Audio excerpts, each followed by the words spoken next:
all about it.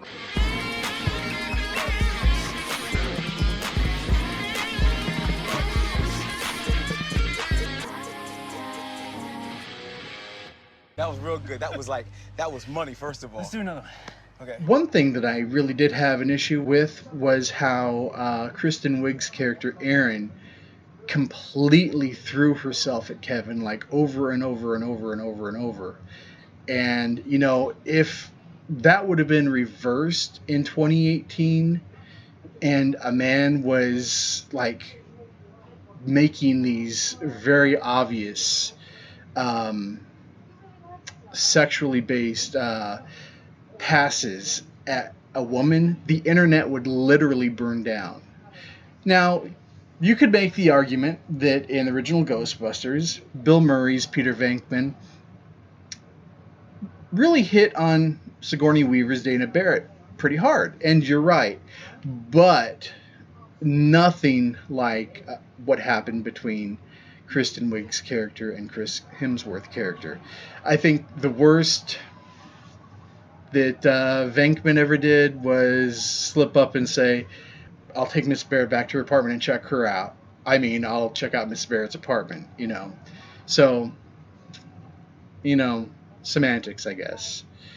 They did introduce Patty way sooner than they introduced Winston in either of the Ghostbusters movies, so I applaud that. And I love that they actually took the time to explain how the logo was created in the subway. You know, somebody was doing the graffiti. That was cool. Oh yeah, and Holtzman. Holtzman was probably my favorite character. Just the line that she said, "I could think of 7 uses for a cadaver today." Holtzman, she wins the movie. And I really enjoyed how they showed the evolution of the Ghostbusters gear. You know, how they tested the proton packs. It wasn't even a proton pack at first. It was just the particle accelerator gun hooked up to this big machine, and it was overpowered. And once they got that down, then they developed other things like the things for the hands where they could actually punch the ghosts, and a few other things. And I thought that was really cool. And we didn't see any of that in the original Ghostbusters, so I give them props for that. Having Peter Venkman himself being a ghost debunker was actually a brilliant move, I think. And, you know, they finally got Bill Murray to show up to another Ghostbusters set. All they had to do was change everything. I kid, of course. The new Ghostbusters are fully suited up for the first time at the metal show, which I thought was very cool. They look pretty impressive. I have an issue with the scene where Holtzman is wearing the hat and the wig, though. You know, that was some forced comedy that I don't think they needed. You know, she's like, but is it the wig? Is it too much? I mean, come on. But, you know, a lot of this stuff that I don't like about the script is probably from Paul Feig. But, you know, I understand Harold Ramis had passed away, but Ivan Reitman was the producer for Ghostbusters and Ghostbusters 2. He's the head of Ghost Corps on the Sony lot. And I believe that Dan Aykroyd and Ivan Reitman could have probably written a good script for these characters. And I think that would have actually squashed a lot of the backlash. The capture scene at the concert was really well done. I would put that on par with the second movie courthouse scene. It was really, really, really good. I have to give it up for everybody who worked on that scene, special effects and whatnot. It's odd, but Bill Murray is the Walter Peck of the new franchise. You know, this man has no dick. And then he dies. But he's been saying for years that he wanted his character to be killed off and turned into a ghost, so half goal. Congratulations to Bill Murray. I found it kind of humorous that when the Ghostbusters are called into the mayor's office,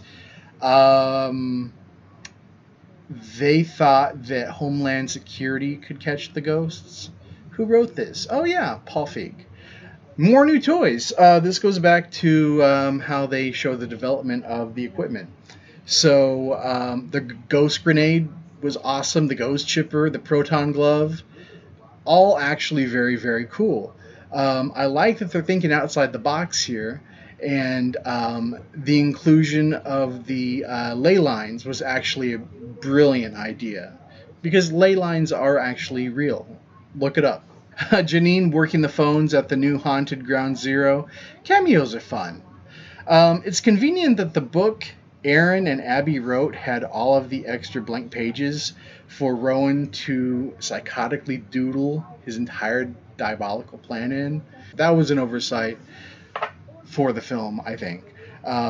Again, Kevin is a complete moron, but he successfully introduced the Ecto-2, which is a very, very cool nod to the real Ghostbusters cartoon, and I appreciate that. Also, Dan Aykroyd and his cameo, fantastic. Look, I don't go to Chinatown, I don't drive wackos, and I ain't afraid no ghost. Dan Aykroyd's cameo is the best of the best, and why not? He's the creator of the franchise, after all. And here's a little bit of the bad. I never thought it could be possible for Slimer to look worse in 2016 than he did in 1984 and 1989, but I was wrong.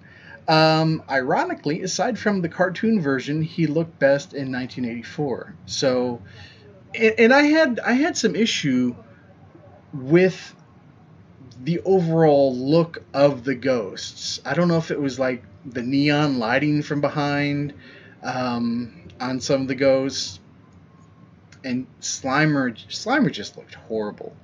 The Haunted Macy's Parade kind of thing was pretty cool. The battle was able to show off the new equipment, and Stay Puft got to play too. So even though he was a balloon, but that Macy's Parade, that entire battle, was probably even better than the battle from the original movie when they're on top of the apartment building battling Gozer, just because it encompassed so much, and it was shot very well, very, very well. The real Ghostbusters logo becomes the form of the destroyer. I can go with that. That was kind of cool. The way they closed the portal by making the nuclear thing on top of the Ecto-1 go critical, causing total protonic reversal, was nice. Way more thought than just crossing the streams. Also, how Aaron and Abby get sucked into the ghost world was really cool. I know Dan really wanted to explore something like that in Ghostbusters 3, but unfortunately he never got the chance to. And, of course, the government tries to cover this up like they do everything else. This would definitely happen in real life. I have absolutely zero doubt. And Winston is super late this time. Come on, man. Come on. But, it was pretty good. I did enjoy what they did in parts of the movie. But where does it rank with Ghostbusters and Ghostbusters 2? Is it as horrible as people made it out to be? 2 years later? No, it's not.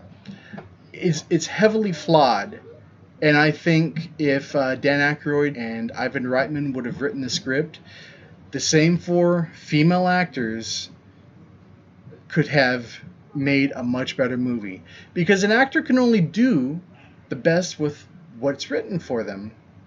Nothing's going to top their first Ghostbusters, but I would say this is maybe just a little bit below Ghostbusters 2, but I don't hate it. It didn't ruin my childhood like so many people said it did. I was just happy, growing up with Ghostbusters, first generation Ghostbusters fan. I was happy to see Ghostbusters on the big screen again, and I hope we see it again in some sort of form. I'd be happy with a Netflix show that was kind of a prequel to the original characters, you know, showing more how they made their gear and whatnot.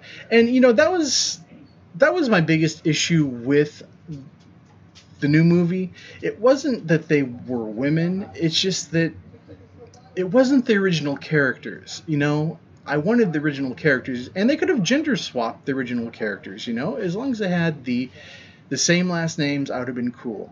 But what they ended up doing worked for me. I own the Blu-ray, and you know, I'm cool with it. It's another chapter into the Ghostbusters saga, and I'm fine with that. Let me know your thoughts below. What do you think of Ghostbusters Answer the Call 2 years later?